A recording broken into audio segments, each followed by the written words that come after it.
स्वागत है आप सभी का फिर से हमारे YouTube चैनल पे। आज का वीडियो क्लास 10th के बच्चों के लिए है, जिसमें हिस्ट्री का चैप्टर 1 जिसका नाम है यूरोप में राष्ट्रवाद से संबंधित जितने भी ऑब्जेक्टिव क्वेश्चन बन सकते थे उन ऑब्जेक्टिव क्वेश्चन को खत्म किया जाएगा। लास्ट तक बने रहिए। 60-65 से ज़्यादा ही क्वेश्चन होंगे। आज जो है सबको याद कर लेना है। पहला क्वेश्चन यहीं से स्टार्ट होता है। राष्ट्रवाद की अवधारणा का जन्म किस घटना से माना जाता है? पुनर्जागरण काल से या धर्म सुधार आंदोलन, गौरवपूर्ण क्रांति या फ्रांसीसी क्रांति? इसका सही आंसर हो जाएगा पुनर्जागरण काल से। राष्ट्रवाद की अवधारणा का जन्म पुनर्जागरण काल से माना जाता है। दूसरा क्वेश्चन है, इटली एवं जर्मनी वर्तमान में किस महादेश के अंतर्गत आते हैं? 7 महादेश है, उसमें से किस महादेश के अंतर्गत इटली और जर्मनी दोनों देश अभी आते हैं? तो अभी जो इटली और जर्मनी है वो दोनों यूरोप के अंतर्गत आते हैं। नेक्स्ट क्वेश्चन, 19वीं शताब्दी में यूरोप में राष्ट्रवाद का विकास हुआ तो इसका क्या परिणाम हुआ था? क्या साम्राज्यवाद का विकास हुआ था या उपनिवेशवाद का विकास हुआ? निरंकुश शासन की स्थापना हुई या फिर राष्ट्रीय राज्यों की स्थापना हुई? 19वीं शताब्दी में जब राष्ट्रवाद का विकास हुआ तो उस समय राष्ट्रीय राज्यों की स्थापना हुई थी। ऑप्शन नंबर डी इसका सही आंसर। नेक्स्ट क्वेश्चन है, 1789 ईस्वी की फ्रांसीसी क्रांति के समय फ्रांस में किस राजवंश का शासन था? इसका सही आंसर है बूर्बो वंश। Option number C. जब 1789 में फ्रांसीसी क्रांति हो रही थी, जिसे फ्रांस की राज्य क्रांति के भी नाम से जाना जाता है, तो उस समय बूर्बो वंश का शासन था फ्रांस में। नेपोलियन संहिता किस वर्ष लागू की गई? नेपोलियन संहिता जो है 1804 ईस्वी में लागू की गई थी। इसका सही आंसर हो जाएगा ऑप्शन नंबर डी। चलते हैं अगले क्वेश्चन की ओर। थोड़ा हम फास्ट चलते हैं ताकि ज़्यादा से ज़्यादा क्वेश्चन कम समय में खत्म हो पाए। नेक्स्ट क्वेश्चन है, वियना सम्मेलन को इंग्लिश में कांग्रेस भी कहा जाता है। वियना सम्मेलन की अध्यक्षता किसने की थी? नेपोलियन बोनापार्ट ने या लुई 18वां, चार्ल्स अल्बर्ट या मेटरनिक? तो वियना सम्मेलन का जो अध्यक्ष था वो था मेटरनिक।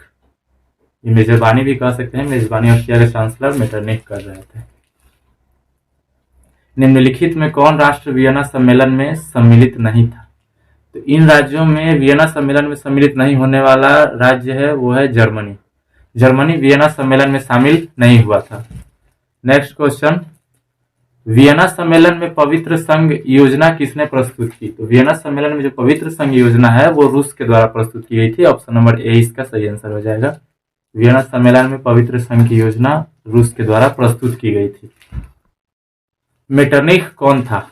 मेटरनिक के बारे में तो अभी हम थोड़ा सा बता भी दिए थे। मेटरनिक जो था वो ऑस्ट्रिया का चांसलर को हिंदी में कुलपति भी कहा जाता है। मेटरनिक जो है वो ऑस्ट्रिया का कुलपति था। मेटरनिक व्यवस्था का क्या उद्देश्य था? यानी कि वियना सम्मेलन जब 1815 ईस्वी में कराया गया तो उस समय मेटरनिक जो व्यवस्था लाई गई उसका मुख्य उद्देश्य क्या था? क्या गणतंत्र की स्थापना करना चाहता था या प्रजातंत्र को स्थापित करना चाहता था या पुरातन व्यवस्था की पुनर्स्थापना? यही आंसर सही हो जाएगा ऑप्शन नंबर सी, पुरातन व्यवस्था की पुनर्स्थापना। नेक्स्ट क्वेश्चन है, किसने कहा था फ्रांस जब छींकता है तो सर्दी जुकाम पूरे यूरोप को हो जाता है? यह कथन किसका है? फ्रांस जब छींकता है तो सर्दी जुकाम पूरे यूरोप को हो जाता है। इसका सही आंसर हो जाएगा मेजनी। फ्रांस जब छींकता है तो सर्दी जुकाम पूरे यूरोप को हो जाता है। यह कथन मेजनी के द्वारा कहा गया था। इसका भी जो है सही आंसर हो जाएगा। नेक्स्ट क्वेश्चन, मेजनी को हमारी सामाजिक व्यवस्था का सबसे खतरनाक दुश्मन किसने कहा था? तो हमारी सामाजिक व्यवस्था का सबसे खतरनाक दुश्मन मेजनी को वही कह सकता है जो इसके विचारों से प्रभावित ना हो, इसके विचार उसको सही नहीं लगे, और इसके विरोध में था मेटरनिक। मेटरनिक का कहना था कि मेजनी जो है वो हमारी सामाजिक व्यवस्था का सबसे खतरनाक दुश्मन है। अगला क्वेश्चन, यूरोप वासियों पर सबसे अधिक किस देश के साहित्य, कला और ज्ञान विज्ञान का प्रभाव पड़ा? तो पुराने जमाने में जो यूरोप था वो काफी विकसित था और इसी का प्रभाव यूरोप वासियों पर सबसे ज्यादा पड़ रहा था। कला, ज्ञान विज्ञान, संस्कृति, इन सभी का जो प्रभाव था यूरोप वासियों पर, यूनान के प्रभाव था। नेक्स्ट क्वेश्चन अगला, यूरोपीय सभ्यता को पालना किसे कहा जाता है? सिंपल सी बात है, यूरोपीय सभ्यता, जब पूरा संस्कृति ही प्रभावित है यूनान से तो यूरोप में जो सभ्यता का पालना कहा जाएगा उसे यूनान को कहा जाएगा। यूरोपीय सभ्यता को पालना यूनान को। नेक्स्ट, नवारिनो की खाड़ी युद्ध में तुर्की के साथ केवल एक देश शामिल था, वो था मिस्र। नवारिनो की खाड़ी में तुर्की और मिस्र दोनों एक साथ युद्ध लड़ रहे थे। इसका आंसर सही हो जाएगा बी। नेक्स्ट क्वेश्चन, एड्रियानोपुल की संधि किन दो देशों के बीच हुई? तो यूनान और तुर्की दोनों आपस में जो है लड़ रहे थे और इनके बीच जो संधि हुई वो उसका नाम था एड्रियानोपुल की संधि। इसका ऑप्शन नंबर बी हो जाएगा। नेक्स्ट, यूनान के स्वतंत्रता संग्राम में किसकी पराजय हुई? तो यूनान के स्वतंत्रता संग्राम में युद्ध हो रहा था तुर्की के साथ, तो पराजय भी तुर्की की। किस संधि द्वारा स्वतंत्र यूनान राष्ट्र की स्थापना हुई? एड्रियानोपल की संधि। लास्ट में युद्ध के बाद संधि हो गया, उसके बाद यूनान एक स्वतंत्र राज्य बन गया। नेक्स्ट, विक्टर इमैनुअल ने किसे अपना प्रधानमंत्री नियुक्त किया था? विक्टर इमैनुअल अपना प्रधानमंत्री काउंट काबूल को बनाया था, जो कि बहुत बड़े कूटनीतिज्ञ थे। अपने कूटनीति के बल पर पूरे इटली का जो समस्या था उसे पूरे यूरोप का समस्या बना के रख दिए थे इन्होंने काउंट काबूल में। 1830 की क्रांति के बाद फ्रांस में किस प्रकार का शासन स्थापित हुआ? 1789 ईस्वी में बुर्बो वंश का शासन था फ्रांस में। फिर उसके बाद नेपोलियन के युद्ध द्वारा सब कुछ अस्त व्यस्त हो गया।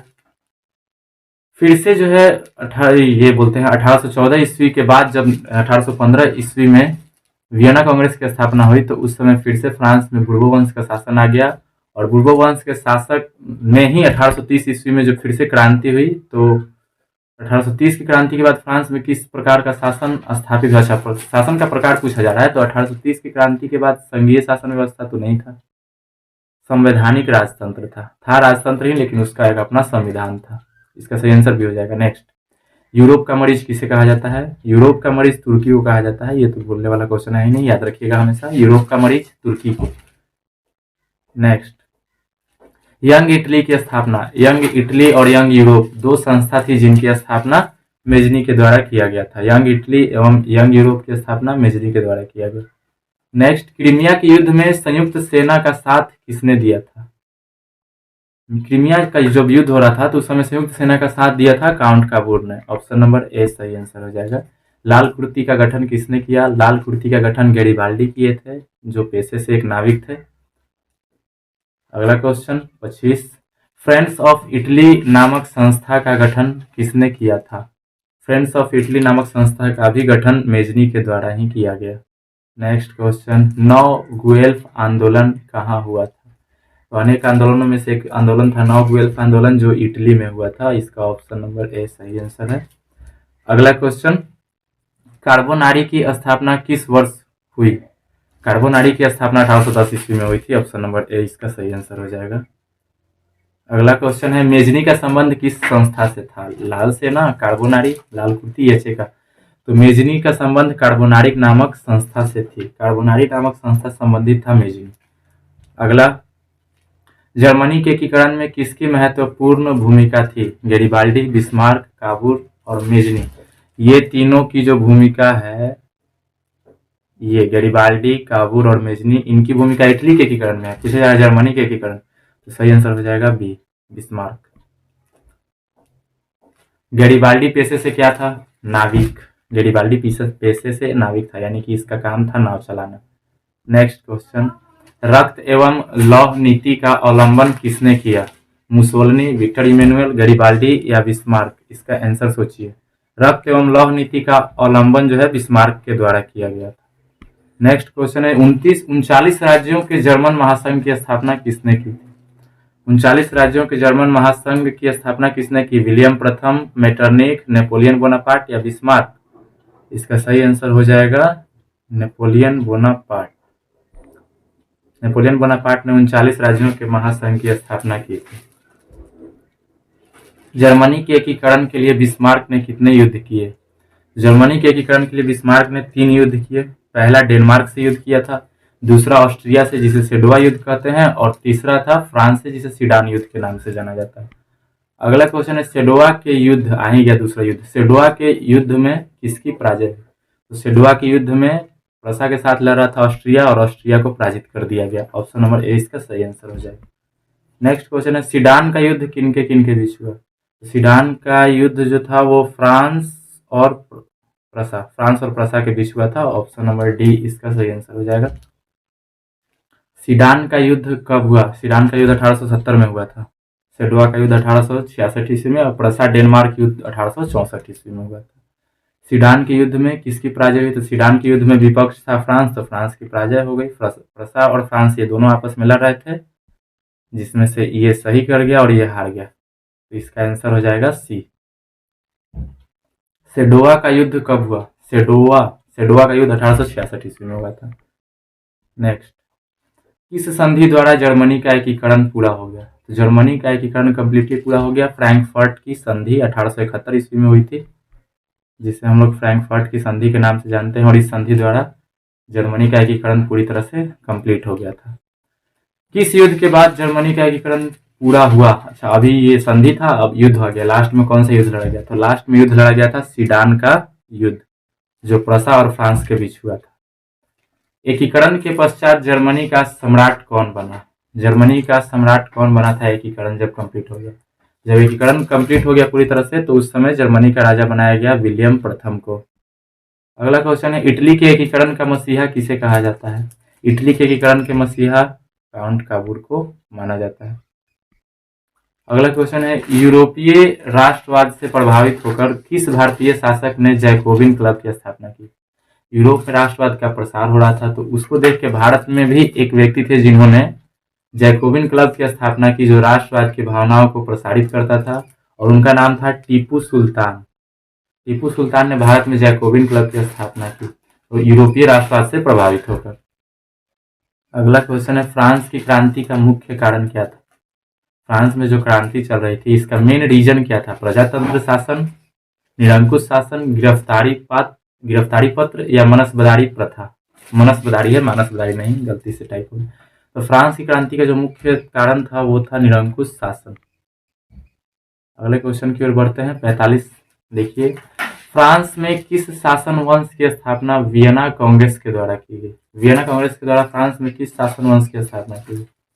पहले भी बताया जा चुका है, जब 1789 ईस्वी में क्रांति हो रहा था, तो उस समय फ्रांस में बुर्बो वंश का शासन था, और फिर उसके बाद 1815 ईस्वी में बुर्बो वंश को स्थापित कर दिया गया। लेकिन फ्रांस में किस शासन वंश की स्थापना? वियना कांग्रेस। हाँ, वियना कांग्रेस के बाद बुर्बो वंश की स्थापना हो गई। नेक्स्ट, किसने अपनी कूटनीति के बल पर इटली की समस्या को पूरे यूरोप की समस्या बना दिया? तो सबसे बड़े कूटनीतिज्ञ, इनमें से जो कूटनीतिज्ञ थे वो थे काउंट काबूर।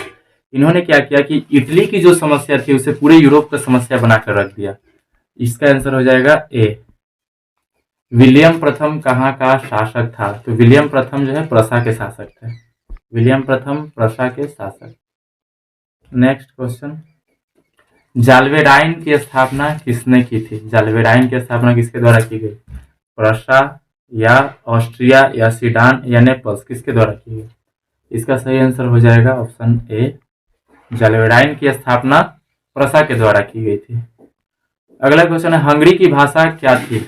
हंगरी की भाषा बताइए, इतालवी, मैग्यार, पोलिश या फ्रेंच? इसका सही आंसर हो जाएगा बी, हंगरी की भाषा मैग्यार थी। अगला क्वेश्चन है, वियना सम्मेलन का अध्यक्ष कौन था? वियना सम्मेलन का अध्यक्ष मेटरनिक, ऑस्ट्रिया का चांसलर को हिंदी में कुलपति भी कहते हैं। ऑस्ट्रिया के कुलपति जो मेटरनिक थे, वही वियना सम्मेलन का अध्यक्ष थे, और उन्होंने ही इसकी मेजबानी की। मेटरनिक कौन था? ये तो बार बार चर्चा चल रहा है। ऑस्ट्रिया का चांसलर, मेटरनिक ऑस्ट्रिया का चांसलर था। बिस्मार्क किस विद्वान के विचारधारा से प्रभावित था? बिस्मार्क किसकी विचारधारा से काफी ज्यादा प्रभावित था? रूसो, हिगेल, अस्डर्ट या जैकब? इसका सही आंसर हो जाएगा हिगेल। बिस्मार्क हिगेल की विचारधारा से प्रभावित था। नेपोलियन कोड में कुल कितने कोड थे? तो नेपोलियन कोड में कितनी कोड थे बताइए? 3, 5, 4 या फिर 7? नेपोलियन कोड में कुल कितने कोड थे? इसका सही आंसर हो जाएगा बी, नेपोलियन कोड में 5 कोड शामिल थे। जर्मनी एवं इटली के एकीकरण के विरुद्ध निम्न में से कौन था? जर्मनी और इटली दोनों को एकत्रित नहीं होने दे रहा था, इसमें से कौन था? इंग्लैंड, रूस, ऑस्ट्रिया या प्रसा? तो इसका सही आंसर हो जाएगा ऑस्ट्रिया। ऑस्ट्रिया जो है वो जर्मनी का ना तो एकीकरण नहीं दे रहा था और ना ही इटली का, दोनों के विरुद्ध था। अगला क्वेश्चन, नेपोलियन ने जर्मनी में किस संघ की स्थापना की? ट्रांसपेडेंस संघ की, या फिर सिसेल्पाइन या राइन संघ, या इनमें से कोई नहीं? नेपोलियन ने जर्मनी में किस संघ की स्थापना की? तो इसका सही आंसर हो जाएगा ऑप्शन नंबर सी, राइन संघ। नेक्स्ट, लाल कुर्ती का गठन किसने किया था? लाल कुर्ती एक सेना थी जिसका गठन जो है गैरिबाल्डी के द्वारा किया गया था। इन्होंने सशस्त्र क्रांति की थी इटली का एकीकरण करने के लिए। लाल कुर्ती का गठन गैरिबाल्डी। जर्मेनिया क्या थी? तो जर्मेनिया जो है वो जर्मन राष्ट्र का प्रतीक है। जर्मेनिया जर्मन राष्ट्र का प्रतीक, नाम से ही पता चल रहा है। जर्मेनिया जर्मन राष्ट्र का प्रतीक। नेक्स्ट, काबुल कौन था? तो काबुल को जो है प्रधानमंत्री बनाया गया था इटली का। विक्टर एमेन्युअल के द्वारा इसे इटली का प्रधानमंत्री बनाया गया। इसका ऑप्शन नंबर 20 सही आंसर हो जाएगा। नेक्स्ट क्वेश्चन, जर्मनी का एकीकरण कब पूरा हुआ? तो 1870 ईस्वी में तो युद्ध ही हुआ था, सीडान युद्ध, फ्रांस के साथ जर्मनी और प्रसा और फ्रांस के बीच। उस युद्ध के बाद 1871 ईस्वी में एक संधि हुई जिसका नाम है फ्रैंकफर्ट की संधि, और उसी के बाद जो है जर्मनी का एकीकरण पूरी तरह से कंप्लीट हो चुका था।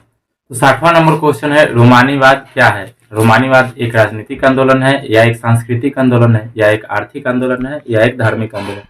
तो इसका सही आंसर हो जाएगा ऑप्शन नंबर बी, रोमानीवाद एक सांस्कृतिक आंदोलन।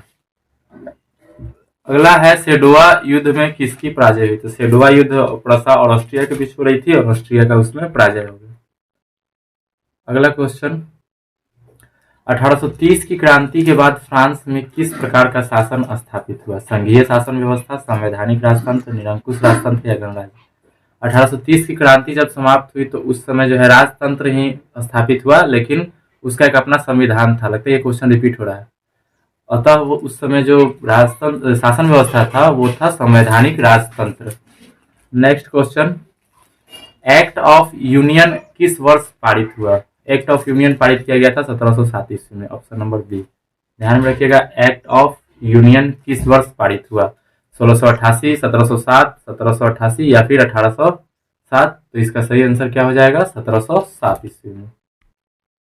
मारियान किस देश के राष्ट्रवाद का प्रतीक है? राष्ट्रवाद का प्रतीक किस कौन सा ऐसा देश है जिसका राष्ट्रवाद का प्रतीक मारियान है? बताइए, क्या फ्रांस है, या जर्मनी, या इटली, या फिर रूस? इसका सही आंसर हो जाएगा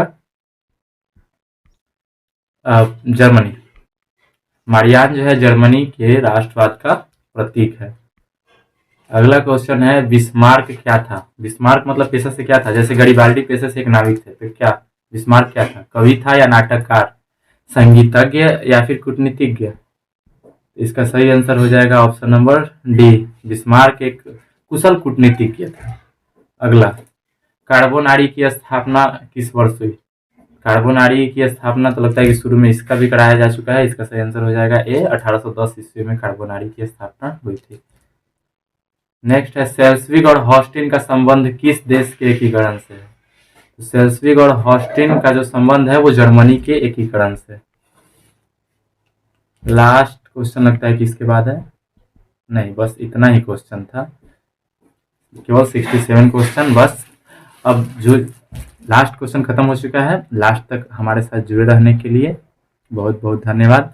अगर आपको इससे कुछ फायदा मिलता है, हेल्प मिलता है, तो इस वीडियो को आगे बढ़ाइएगा, दोस्तों के साथ शेयर कीजिएगा, ज़्यादा से ज़्यादा चैनल को सब्सक्राइब कीजिएगा। सारे सब्जेक्ट का ऑब्जेक्टिव और सब्जेक्टिव इस चैनल पे आपको करा दिए जाएंगे। अगर ध्यान से पढ़ते हैं तो आप बोर्ड परीक्षा में अच्छे मार्क्स जरूर प्राप्त कीजिएगा। तब तक के लिए धन्यवाद, मिलते हैं अगले वीडियो में।